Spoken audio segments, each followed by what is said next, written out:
بسم اللہ الرحمن الرحیم نحمده ونصلی علی رسولہ الکریم اما بعد فاعوذ باللہ من الشیطان الرجیم بسم اللہ الرحمن الرحیم والعصر ان الانسان لفی خسر الا الذین آمنوا وعملوا الصالحات وتواصوا بالحق وتواصوا بالصبر وقال تبارک وتعالی وهم يصطرخون فيها ربنا اخرجنا نعمل صالحا غير الذي كنا نعمل اولم نعمركم ما يتذكر فيه من تذكر وجاءكم النذير فذوقوا فما للظالمين من نصير وقال النبي صلى الله عليه وسلم نعمتان مغبون فيهما كثير من الناس الصحة والفراغ وقال النبي صلى الله عليه وسلم انما بعثت لأتمم مكارم الأخلاق صدق الله العظيم وصدق رسوله النبي الكريم ونحن على ذلك لمن الشاهدين والشاكرين والحمد لله رب العالمين سبحانك لا علم لنا إلا ما علمتنا إنك أنت العزيز الحكيم محترم بزرگوں، دوستوں اور نوجوان ساتھیوں،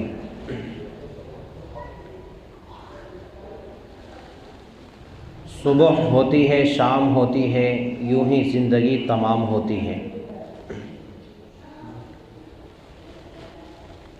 دن گزرے، دن گزرتے گزرتے ہفتہ گزرا، اور ہفتے گزرتے گزرتے مہینہ گزرا، اور مہینے گزرتے گزرتے سال گزرے، اور سال گزرتے گزرتے زندگی ہی گزر گئی۔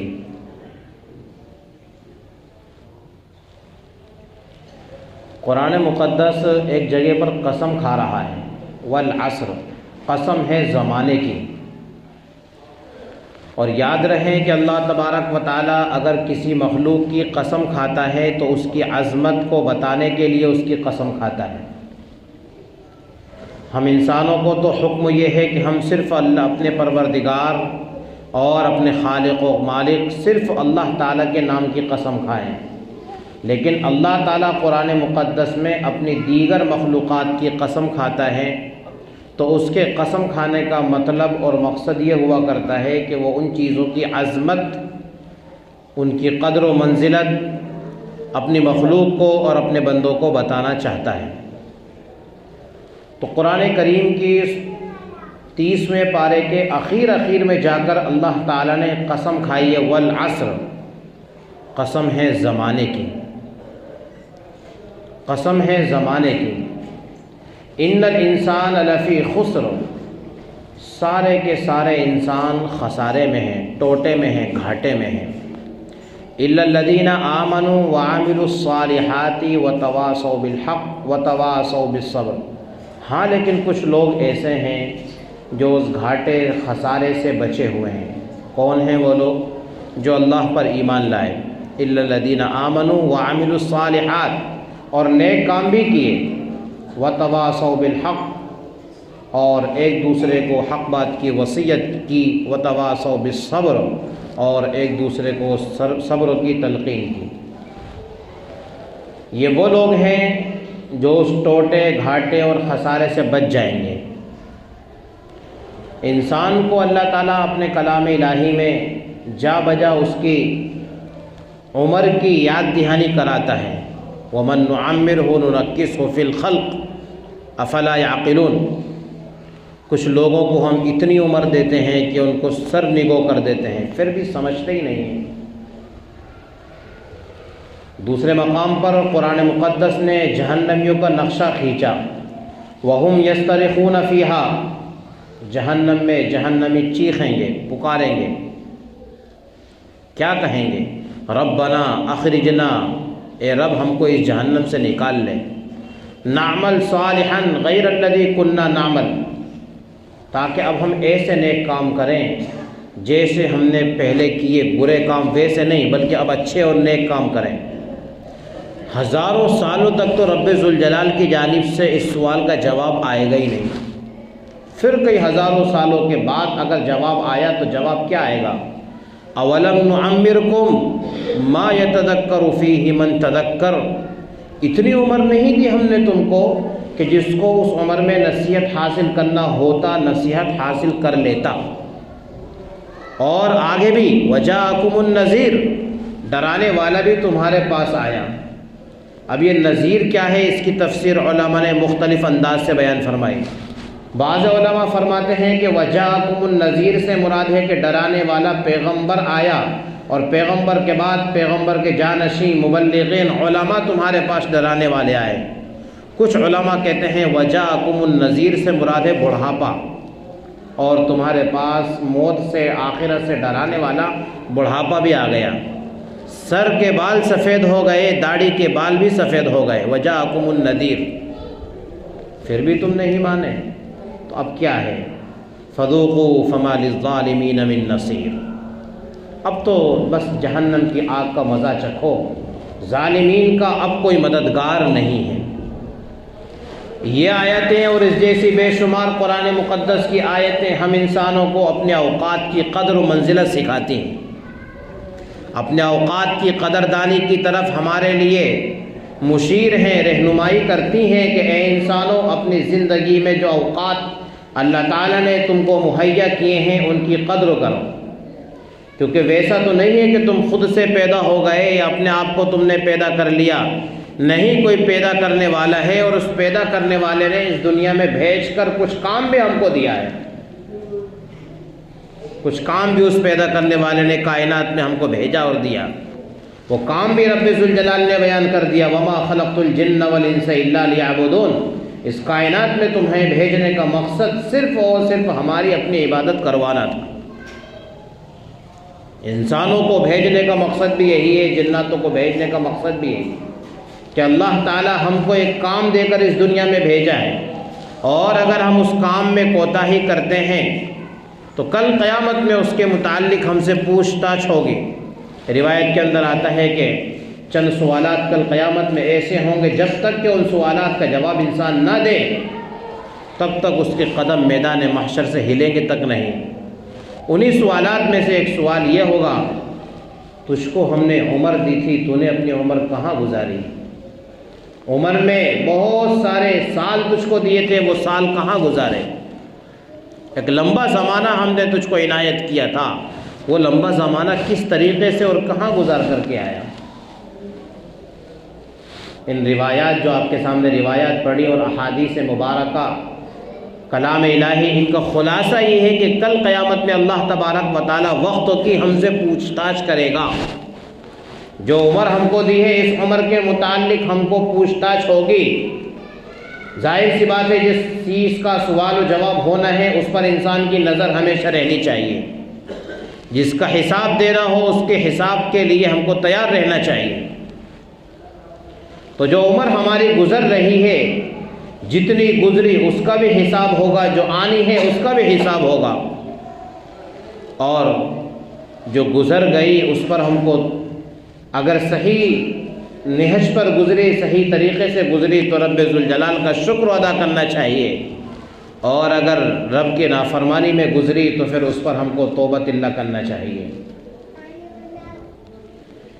ایک عجیب ہمارا مزاج بن گیا ہے غیروں کے کلچر کو اختیار کرنا، دوسروں کی تہذیب کو قبول کرنا، اپنی تہذیب سے منہ موڑنا اور دوسرے کی تہذیب کو اپنے معاشرے میں جگہ دینا۔ اور جب سے ہم مسلمانوں کا یہ مزاج بنا ہے تب سے ہی ہم قہر و مذلت کی کھائی میں گرے پڑے ہیں،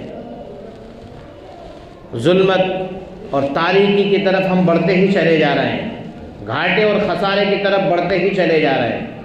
جب تک ہماری نظر رب ذوالجلال پر تھی اور ہم نے نبی علیہ الصلاۃ والسلام کی راہوں کو اور طریقوں کو اپنایا تھا تب تک ہماری ترقی ہوتی رہی، لیکن جب سے ہم نے اغیار کے طریقوں کو اختیار کرنا شروع کیا ہماری پستی کے دن چالو ہو گئے، اسٹارٹ ہو گئے۔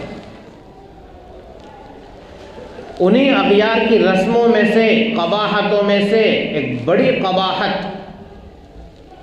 جو ابھی ایک دن گزرنے کے بعد ہے.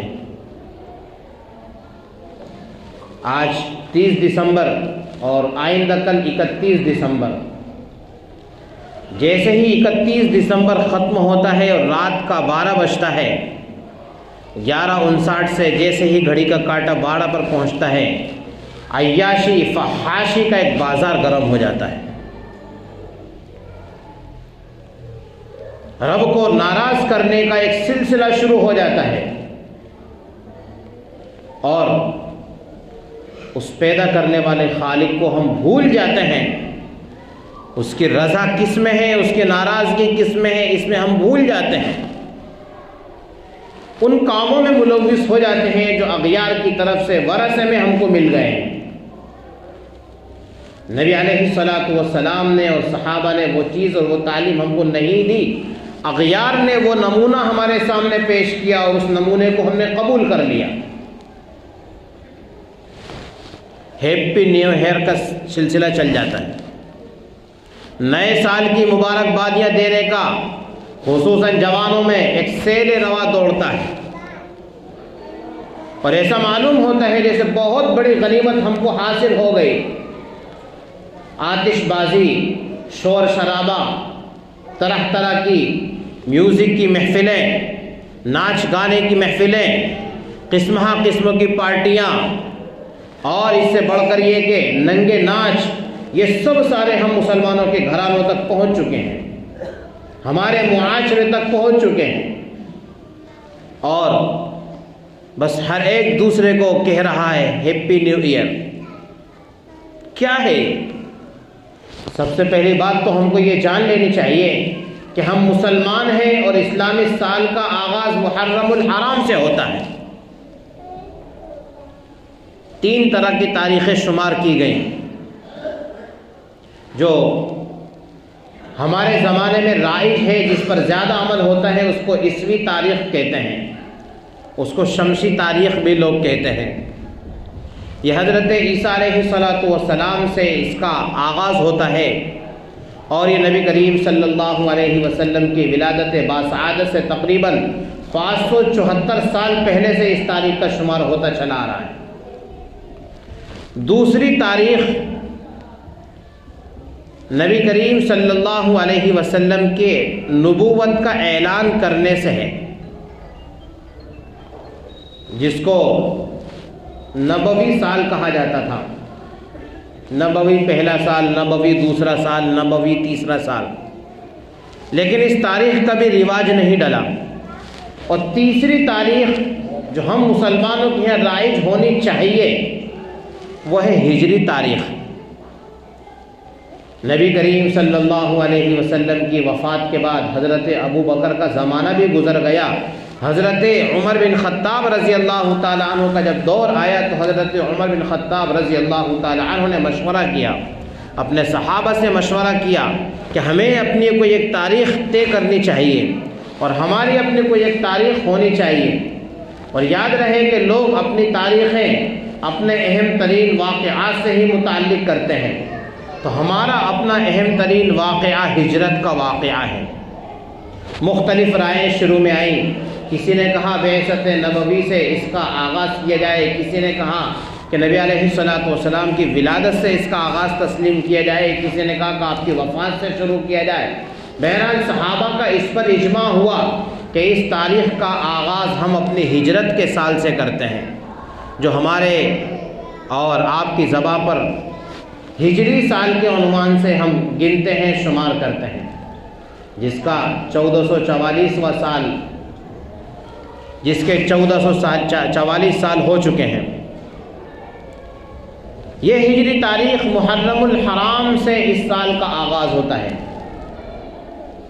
ہمیں نبی علیہ الصلاۃ والسلام اور صحابہ کی جانب سے سال کے آغاز میں جو کچھ تعلیم ملتی ہے، اولاً تو کسی صحیح اور جامع حدیث سے اس کا ثبوت نہیں ملتا. سیاہ ستہ میں اس کے متعلق کوئی روایت نہیں ہے.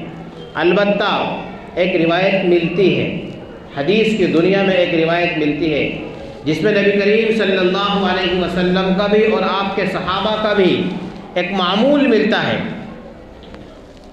صحابہ ایک دوسرے کو دعا دیتے تھے، چاند دیکھتے تھے تو دعا دیتے۔ ہمارے یہاں چاند کی دعا مشہور ہے، اللہم احلہ علینا بالامن والایمان والسلامت والاسلام، اور الفاظ کے اختلاف کے ساتھ کہیں پر ہے والتوفیق لما تحب وترضى ربی وربک اللہ، او کما قال علیہ الصلاۃ والسلام۔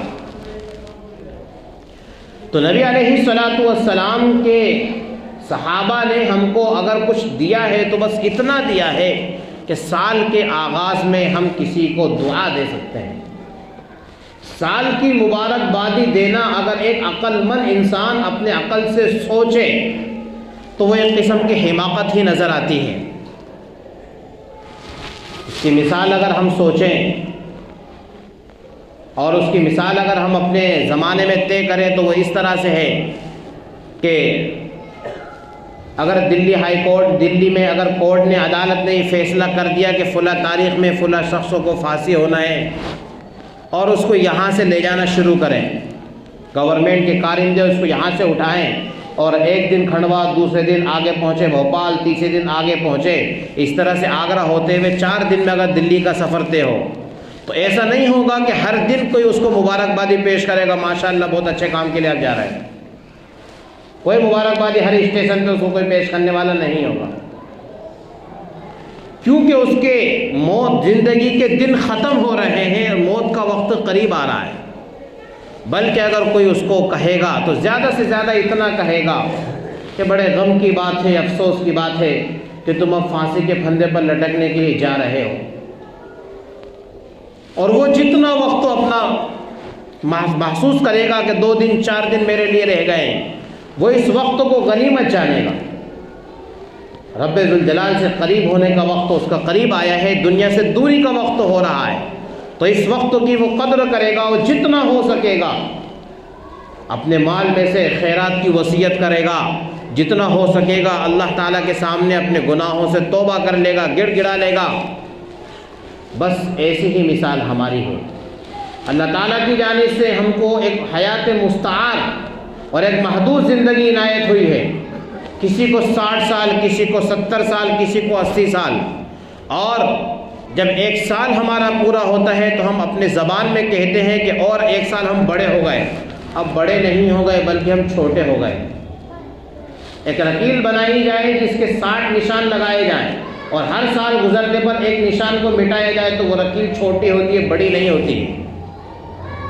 ہماری جتنی زندگی گزرتی جا رہی ہے ہم چھوٹے ہو رہے ہیں، ہمارا ہر قدم ہم کو قبر سے قریب کر رہا ہے، تو یہ ہمارے محاسبے کا وقت قریب آ رہا ہے، حساب و کتاب کا وقت قریب آ رہا ہے، رب ذوالجلال کے سامنے کھڑے ہونے کا وقت قریب آ رہا ہے۔ تو اگر سال گزرتا ہے تو یہ مبارکبادی کے قابل نہیں ہے، سال اگر گزرتا ہے تو ہمیں افسوس ہونا چاہیے کہ ہم نے اس گزرے ہوئے سال میں کتنی نیکیاں کمائی ہیں، کتنے نقصان اپنی زندگی میں ڈال لیے ہیں، کتنی بدی اپنے کھاتے میں جمع کر لی ہے۔ اس کا ہم کو محاسبہ ہونا چاہیے، افسوس اس کا ہونا چاہیے کہ 1 سال ہماری زندگی سے کم ہو گیا اور ہم نے اپنے اس سال میں کچھ بھلائیاں نہیں کمائی۔ ایک صحابی نے دیکھا، خواب میں دیکھا ایک صحابی نے کہ 2 صحابہ وفات پائے، ایک صحابی غزوے میں 1 سال پہلے وفات پانے والے ہیں اور دوسرے صحابی کا اپنے وطن کے اندر ہی انتقال ہوا 1 سال کے بعد۔ خواب میں دیکھتے ہیں کہ جن صحابی کا 1 سال کے بعد انتقال ہوا وہ غزوے میں 1 سال پہلے شہید ہونے والے صحابی سے پہلے جنت میں چلے گئے۔ نبی کریم صلی اللہ علیہ وسلم کے سامنے اپنا خواب بیان کیا، یا رسول اللہ میں نے خواب میں دیکھا ہے وہ شہید ابھی تک جنت میں نہیں پہنچے، لیکن جن کا 1 سال کے بعد انتقال ہوا ہے وہ جنت میں ان سے 1 سال پہلے ہی پہنچ گئے۔ نبی کریم صلی اللہ علیہ وسلم نے عرض کیا، اے میرے صحابی، کیا تم سمجھتے نہیں ہو کہ جن کا 1 سال پہلے انتقال ہوا ان کی 1 سال کی نمازیں زیادہ ہیں، 1 سال کی ان کی خیرات زیادہ ہیں، 1 سال کے روزے زیادہ ہیں اور 1 سال کی نیکیاں ان کی زیادہ ہیں، اور جن صحابی کا 1 سال پہلے انتقال ہو گیا تھا ان کے مقابل میں 1 سال کی تمام عبادات کم ہیں۔ ظاہر سی بات ہے کہ جس کی عبادات زیادہ ہوں گی وہ پہلے جنت میں جائے گا، اور جس کی عبادات کم ہوں گی وہ بعد میں جنت میں جائے گا۔ اس واقعے سے نبی کریم صلی اللہ علیہ وسلم نے ہم انسانوں کو یہ نصیحت دے دی کہ جتنا وقت اللہ تعالیٰ نے مقدر کیا ہے یہ غنیمت ہے، اور نبی علیہ السلام نے فرما دیا اغتنم خمسا قبل خمس، 5 چیزوں کو 5 سے پہلے غنیمت جان لو۔ 5 چیزیں اللہ تعالیٰ نے آپ کو ایسی عنایت کی ہیں جن کو آپ غنیمت جان لو۔ انہی میں سے ایک ہے فرصت کو غنیمت جان لو مشغولی سے پہلے، جوانی کو غنیمت جان لو بڑھاپے سے پہلے، اور غنا اور مالداری کو غنیمت جان لو فقر و فاقے سے پہلے، صحت و عافیت کو غنیمت جان لو بیماری سے پہلے۔ یہ وہ غنیمتیں ہیں جو نبی کریم صلی اللہ علیہ وسلم نے شمار کرائی ہیں کہ ان غنیمتوں کو غنیمت جان لو۔ اور غنیمت جاننے کا مطلب یہ نہیں کہ صرف زبان سے کہہ لو، نہیں، قلب میں ان کا احساس کر لو اور اپنے آپ کو اس کے لیے تیار کر لو۔ تو یہ جو ایک برائی ہمارے معاشرے میں یہود و نصارہ کی جانب سے گھر کر گئی ہے، ہیپی نیو ایئر، جس کے اندر نہ معلوم کیسی کیسی فحاشیاں انجام دی جاتی ہیں، جن فحاشیوں کا زبان پر تذکرہ بھی مناسب نہیں معلوم ہوتا، ایسی ایسی فحاشیاں اس رات میں انجام دی جاتی ہیں جو اس رات کے بعد والی رات ہے۔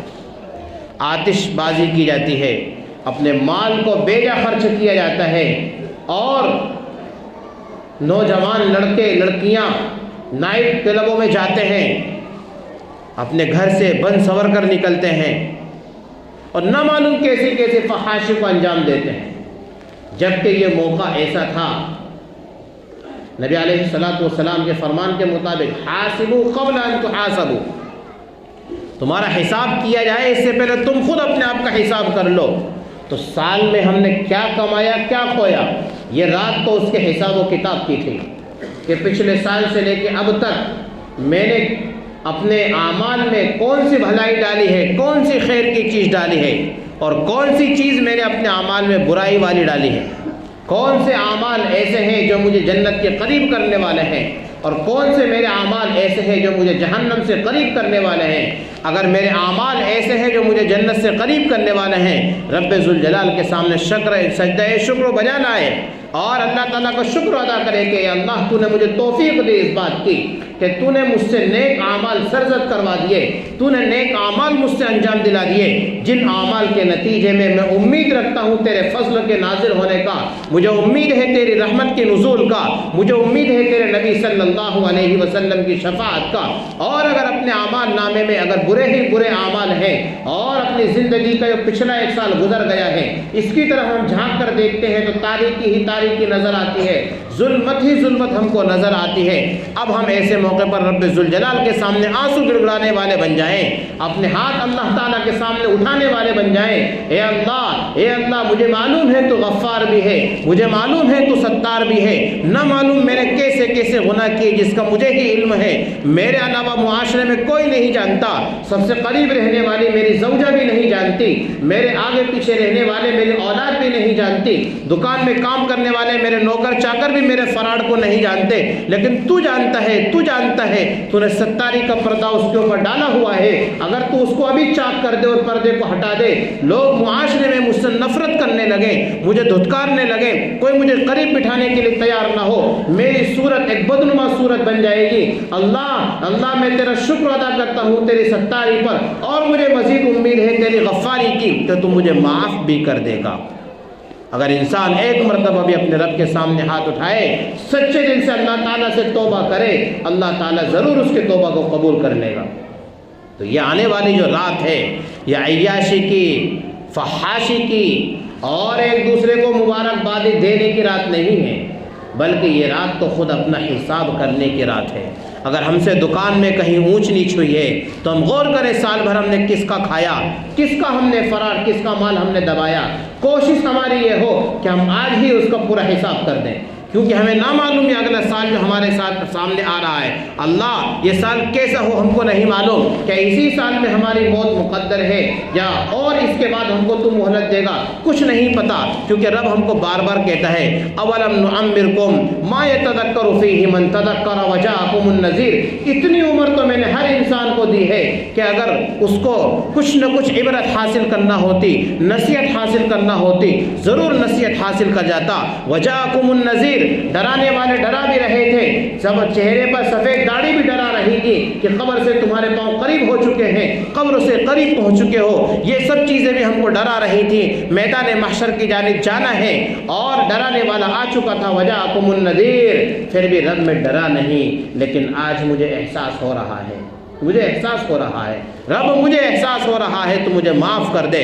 میں نے نہ معلوم کتنے لوگوں کے ساتھ ڈنڈی ماری، نہ معلوم کتنے لوگوں کے ساتھ میں نے چغل خوری کی، کتنی لوگوں کی میں نے غیبت کی، کتنوں کے ساتھ میں نے جھوٹ بولا، کتنوں کے ساتھ میں نے خیانت کا معاملہ کیا، اور نہ معلوم رب تیری عبادات میں بھی میں نے کتنی خیانت کی۔ میں ہی جانتا ہوں اور تو جانتا ہے، میرے اور تیرے سوا کوئی نہیں جانتا ہے، لیکن رب کسی کو بتا بھی نہیں، بس میری مغفرت فرما دے۔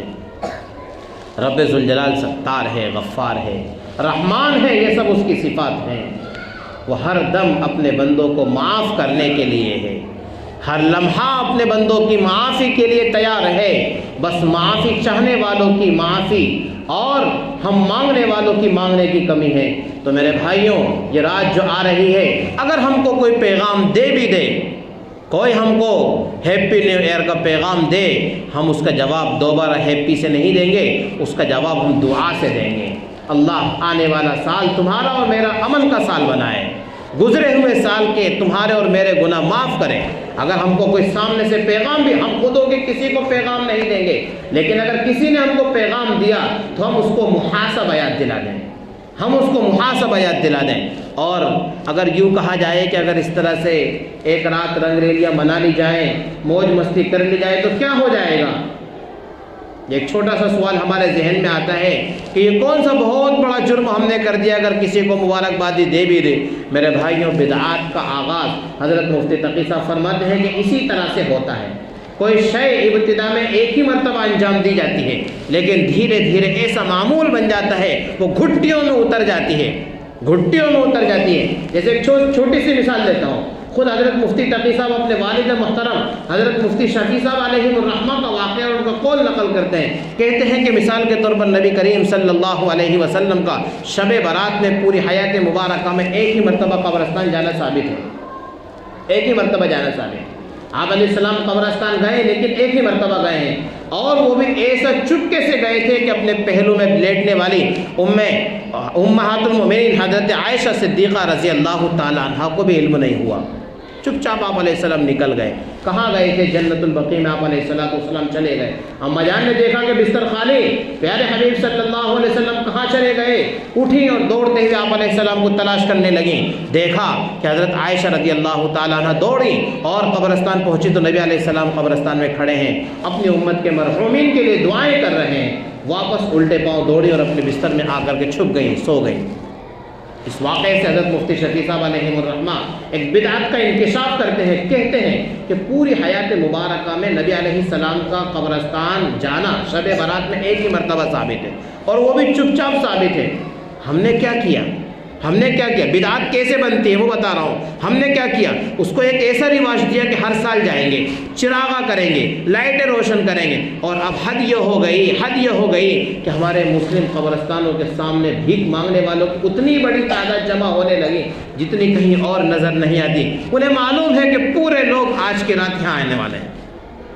ہر سال اہتمام کر لیا۔ بس اسی طرح سے یہ شے جو ایک سنت تھی صرف زندگی میں ایک مرتبہ، اس کو ہم نے رواج دے دیا، وہ بدعت بنتی چلی جا رہی ہے، اور آہستہ آہستہ ایسی ترقی کر جائے گی کہ پھر کسی کو ٹوکنا بھی وہ یوں سمجھے گا کہ مجھے دین پر عمل کرنے سے روک رہا ہے۔ اسی طرح سے کوئی شے گھٹی میں اترتی ہے تو یہ ابھی ابتدا ہے۔ ہمارے بوڑھے بتا دیں گے کہ ان کے بچپنے میں انہوں نے یہ ہیپی نیو ایئر وغیرہ سنا بھی نہیں ہوگا۔ یہ بہت قریب کی دین ہے، بہت پرانی دین نہیں ہے، یہ یہود و نصارہ کی بہت بعد کی دین ہے، جس کو وہ لوگ جشن منانے لگے اور اسی کو ہم نے اپنے معاشرے میں اتار لیا، اختیار کر لیا۔ اگر ابھی اس کا ہم نے خاتمہ کرنے کی کوشش نہیں کی، آہستہ آہستہ ہماری گھٹیوں میں ایسی اتر جائے گی، پھر کھینچے نہیں کھینچ سکتی اور نکالے نہیں نکل سکتی۔